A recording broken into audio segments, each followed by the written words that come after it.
everybody and welcome to Amphlett Reviews, back another Japanese deep dive and the latest edition for the Radiance release for 18 Years in Prison, directed by Tai Kato, released in 1967.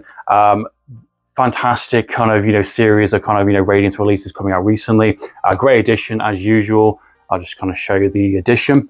There you go, you get the booklet, you get the disc. As usual, you get the little limited edition kind of little spine. Depends if you care or not, but they standard at the moment. It takes quite a bit of time before these films come out for standard editions, but that is the full artwork. Or if you want the original, which is on there, which actually is pretty good. I actually think it's pretty solid. I actually am torn between the two, if I'm being absolutely honest. I think that shows, I think the original poster shows how strong that is, because they basically used it again within the kind of reimagining of the artwork, which I think is so fantastic. Noboru Ando stars in this film again after doing his previous first film and collaboration with the director. Really excellent actor. I've only seen a handful of his films so far, obviously with Sympathy for the Underdog, which I think is really fantastic as well. And this film, I think, is actually probably my favorite performance so far of this actor that I've seen. Really excellent in this film. I think he plays quite a different role compared to what he usually does. He's usually known for playing the traditional yakuza character, mob character, and he's very sympathetic in this film. He's very much a heartful character, which has the skill set to really kick some ass at the same time. So he has a good middle ground, and it really is a much more of a challenging performance from this real-life yakuza gone actor. And I think this time around, the director has really kind of done something a bit different compared to what his perception of this actor is. He plays a former Army pilot, which basically never got to do the act essentially during the war. Him and his partner in the film basically are helping this local community. They've come back from the war, they've gone back to their hometown, and basically the local kind of, the markets, the people there are basically suffering. They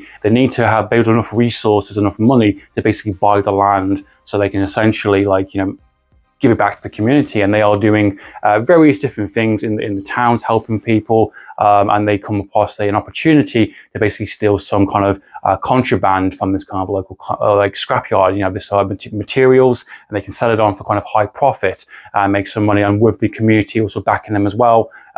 It's all basically hands on deck essentially. And from the first portion of the film, it's basically him and his partner basically coming from the World War II. They've lost, again, very similar, very cold, very desperate kind of, Japan. This is explored multiple times in different kind of Japanese movies. And this one, basically a situation goes wrong while doing this kind of contraband, kind of steal essentially. Basically, he takes the rap, allows his friend to basically take the resources, go back to the village, do what you need to do, help them. I will take the rap, I'll go to prison. And that's what happens. It turns into a prison movie. And while he's in prison, he has visits from his partner and his kind of love interest that do happen in the film, and basically wants to make sure that the community is looked after and make sure the money has gone to the right place. This, of course, does not happen. His partner has other ideas in the film and becomes a yakuza gang, and basically turns the location, this land, into basically a brothel, sleazy kind of, marketing, and sets up basically a gang with the money and the resources happened. And basically typical kind of, yakuza kind of character that basically kind of turns bad, Breaking Bad, I suppose.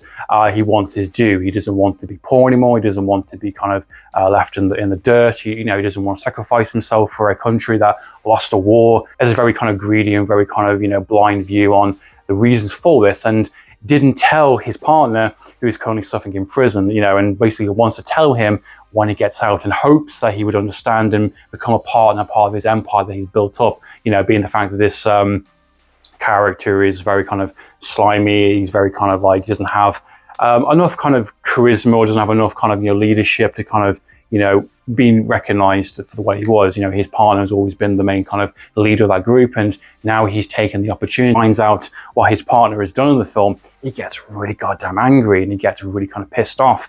And it's interesting how the film is a partial kind of, prison drama, essentially, very in the vein of kind of Shawshank Redemption, I suppose. And one of the interesting things on the edition talks about basically prison movies, Japanese prison movies, and there's a few of those kind of very famous ones that were basically kind of got released sparingly throughout the 60s going into the 80s, and how kind of the Western market were basically dominating those kind of prison storylines. And this one was one of the first conception of that type of storyline. And all the prison drama stuff I think is really, really good. I like the fact as well you got Hiroku in this film, Mr. Lone Wolf himself, also as a kind of a prison warden, someone very much a kind of a hard-ass character, someone who is very mean and kind of nasty for the first portion of the film. You know, when the character basically doesn't want to be there anymore and swallows glass, he doesn't care, and you know, there's a bit of a kind of a conflict that has happened between our main character and him.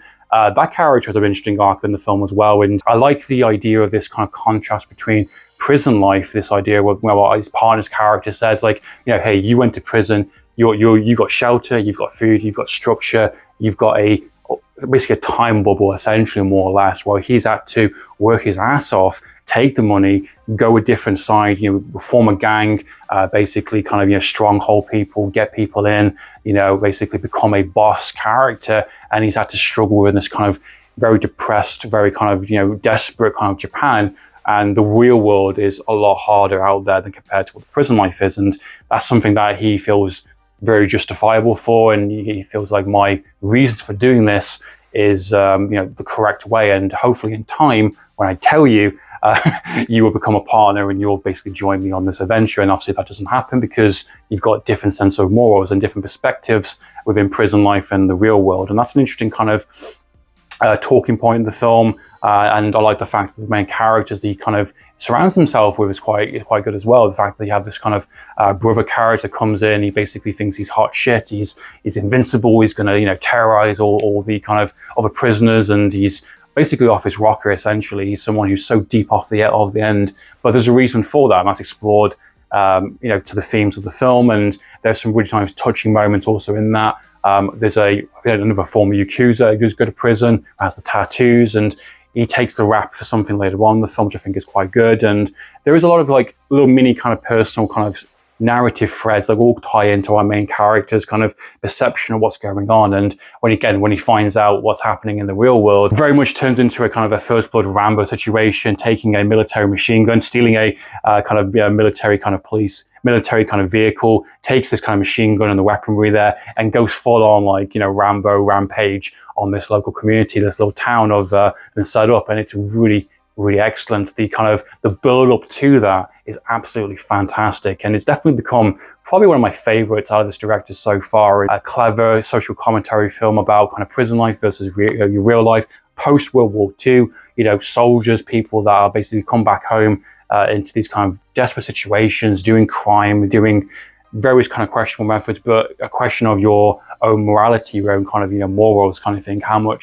How do you take in what's happening? And that's explored between your previous yakuza character in the film that goes to prison, a brother character which kind of losing his mind completely, you know, this love relationship that happens in the film, the partner as well, what he turns into. And it's all asking questions, and it's developing them and showing them in a very interesting way, which I really do appreciate. So yeah, 18 years in prison, thoroughly enjoyed my time with this film. What are your thoughts and opinions on this film, guys? What is your favorite out of this director's kind of lineup? Love to know your thoughts and opinions, guys. Please comment down below. So in time, guys, I'm for reviews. Signing out.